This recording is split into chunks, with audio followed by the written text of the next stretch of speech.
Hello YouTube, my name is Victor. I've been competing in Too Tall Toby's 3D CAD speed modeling tournament recently, and I noticed I was getting a little rusty. Thankfully, Too Tall Toby has a whole playlist of SolidWorks practice models, and I figured I might as well start making some videos of me solving those practice models as I'm preparing for the tougher rounds coming up ahead of me. So, the structure of these videos, I'll have everything linked below, kind of Too Tall Toby's playlist, everything else, and going forward, these videos will be a lot more concise, just right to the business, and all the information will be in the description going forward. That said, my goal for this series, as it will continue, is to first model the practice model blind and just burn through that as quickly as I can. Then I'm going to have a short section where I go through and maybe highlight a couple of tips and tricks that I was using to solve that model relatively quickly. And I'm sure that I'm going to make mistakes and not solve everything perfectly optimally. So in that kind of second section, we'll talk about what tips and tricks, what adjustments I can make to gain a couple extra or to shave a couple extra seconds off of my time. And then finally, we'll go through and burn through the model again, this time already knowing the print and everything else, so we have a little bit of an advantage, and also we know, hopefully, a more optimal way to solve it as well. So we're going to just start with the first video in Too Tall Toby's playlist. I'm going to try and pump out one of these every day or every other day is my current goal, and hopefully that'll get me sharp, get you sharp, teach you a few things. So let's jump right into it with the first model. I have a window set up on my second monitor with Too Tall Toby's practice video. I encourage you to check that out. I'll put a screenshot of the print up right now just so you can see it. And that's the one that I'm going to be solving. Again, I haven't seen this print yet, so we're going into this blind. I'm just jumping right in. I'm going to press play on the video. I'm going to have my snip and sketch ready, Windows snipping tool, and we're going to jump right in.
parts time. Looks like 3729 or 3730 is our mass. Let's go ahead and check that just by getting to the end of the video.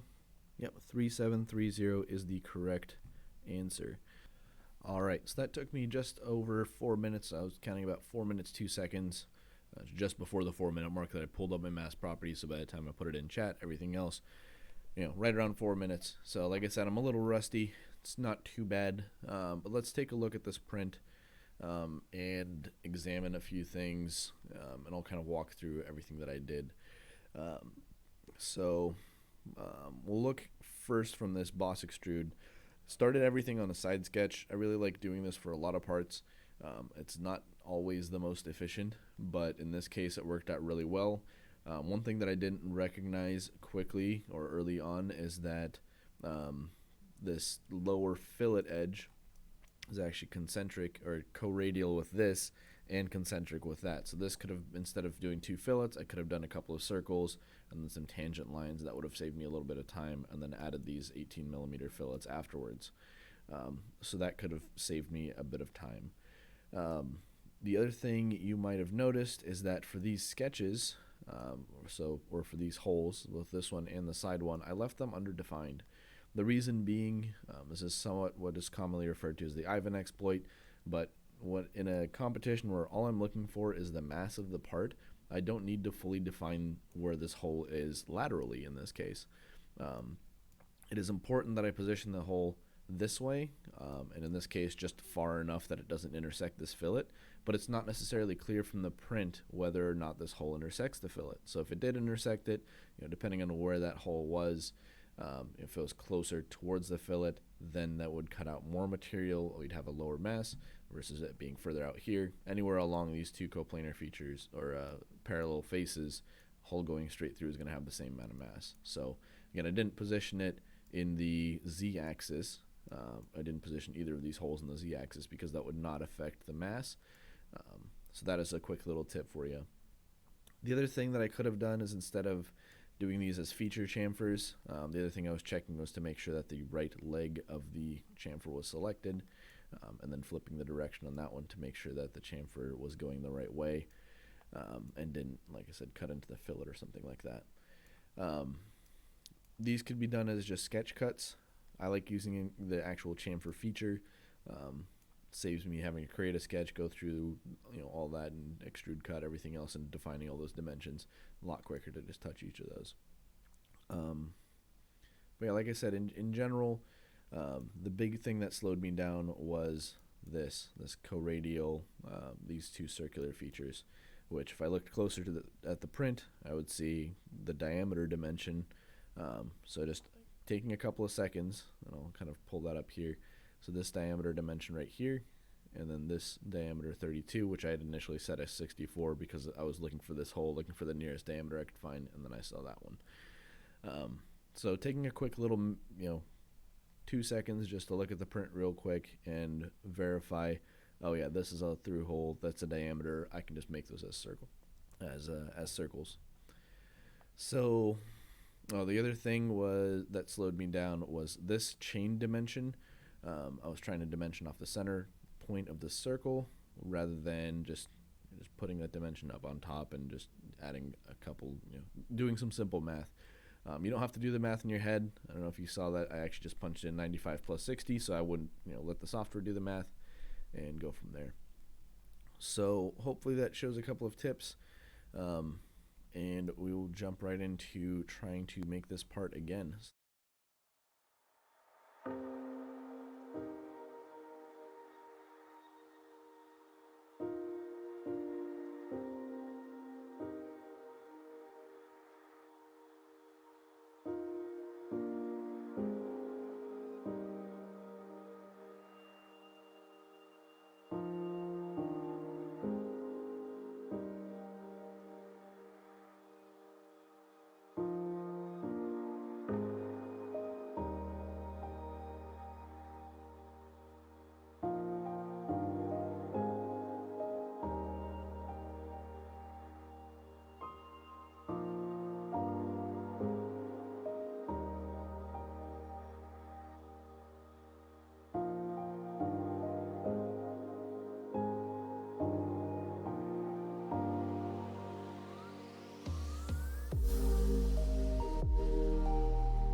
So, again, still stumbling a little bit, but should have been a lot faster. Let's check the time on the recording. So, it looks like that was about a 2 minute and 50-second solve. So, shaving a little over a minute just by approaching this sketch a little bit better with those two concentric circles. Some of this is also just from me knowing the print and knowing where some of the dimensions are already and not having to hunt for them. So, kind of puts it into perspective a little bit. I shaved a minute just by being a little bit more familiar with the part. So, 5-10 seconds at the start of a speed modeling round to just quickly look over, get familiarized with all the dimensions, see if there's any tricky geometry or relations that you can take advantage of. That'll help a lot going forward. So definitely something I'll be keeping in mind.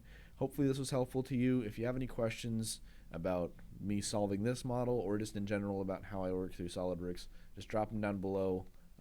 I'll hopefully answer them in the comments. If they're deserving of a video, I might make a video just answering a few comments or questions that come up. So hopefully you enjoyed the video. Go check out Too Tall Toby's channel. He's the one posting these practice models for anybody to go and practice, get a little bit better in CAD, or if you want to try and time yourself, you can do that as well. Models are great just to get familiar with CAD as well. They're fairly rudimentary in what kind of features they are. There's no fancy surfacing or anything you have to do. So it's good practice for SolidWorks in general. If you're also interested in doing some speed modeling, Too Tall Toby hosts semi-regular weekly live streams where he gives a couple of challenge models for anybody to solve. So go ahead and check out his channel. Subscribe to him. If you're interested in seeing more of my videos, subscribe to me as well. Leave me a comment, questions, anything like that. I'm happy to answer them. And I'll hopefully see you in the next video.